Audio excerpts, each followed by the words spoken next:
बिहार में एक बार फिर सियासत बदलने वाली है क्या एनडीए सरकार गिरने वाली है?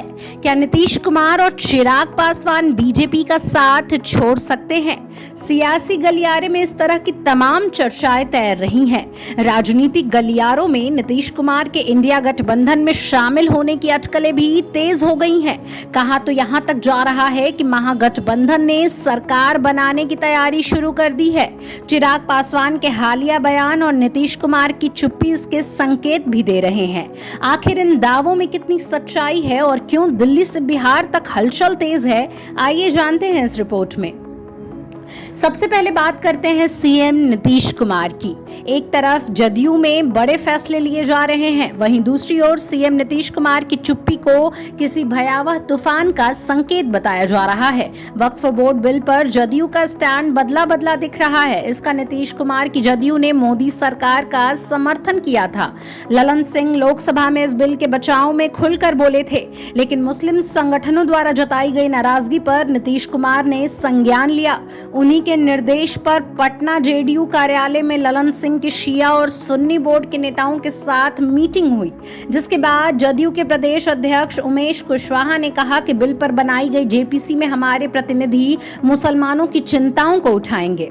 बता दें कि वक्फ संशोधन विधेयक को लेकर जेडीयू के रुख से पार्टी के मुस्लिम नेता नाराज चल रहे हैं।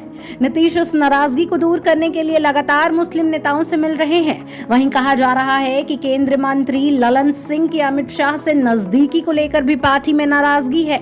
हाल ही में जदयू ने पदाधिकारियों की जो लिस्ट जारी की है, उसमें ललन सिंह का नाम नहीं है। इसको लेकर भी राजनीतिक जानकार सवाल उठा रहे हैं। इतना ही नहीं, इजराइल हमास युद्ध को लेकर जेडीयू ने एनडीए के लीक से हटकर विपक्ष के सुर में सुर मिलाया है। जनता दल यूनाइटेड के महासचिव केसी त्यागी ने मांग की है कि केंद्र सरकार को इजराइल की मदद नहीं करनी चाहिए। विपक्षी नेताओं के साथ मिलकर केसी त्यागी ने एक संयुक्त बयान भी हस्ताक्षर किए।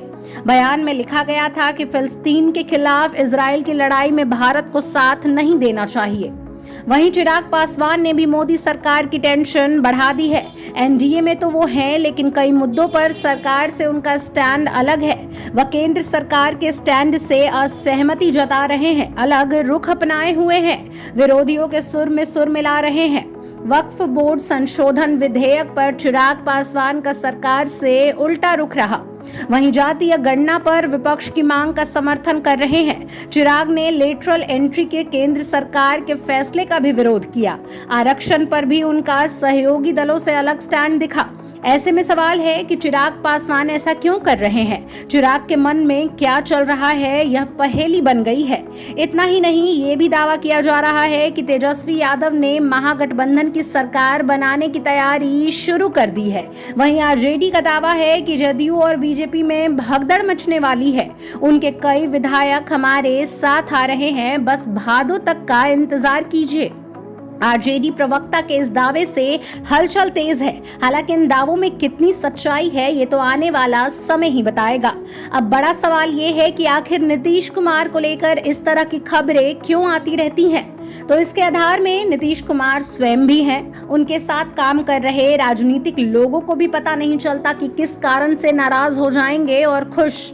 एनडीए में आना होता है तो वो इसका कारण अपने करीबी संजय झा की राय को बताते हैं, या फिर महागठबंधन में जाना होता है तो विजेंद्र यादव का नाम आता है।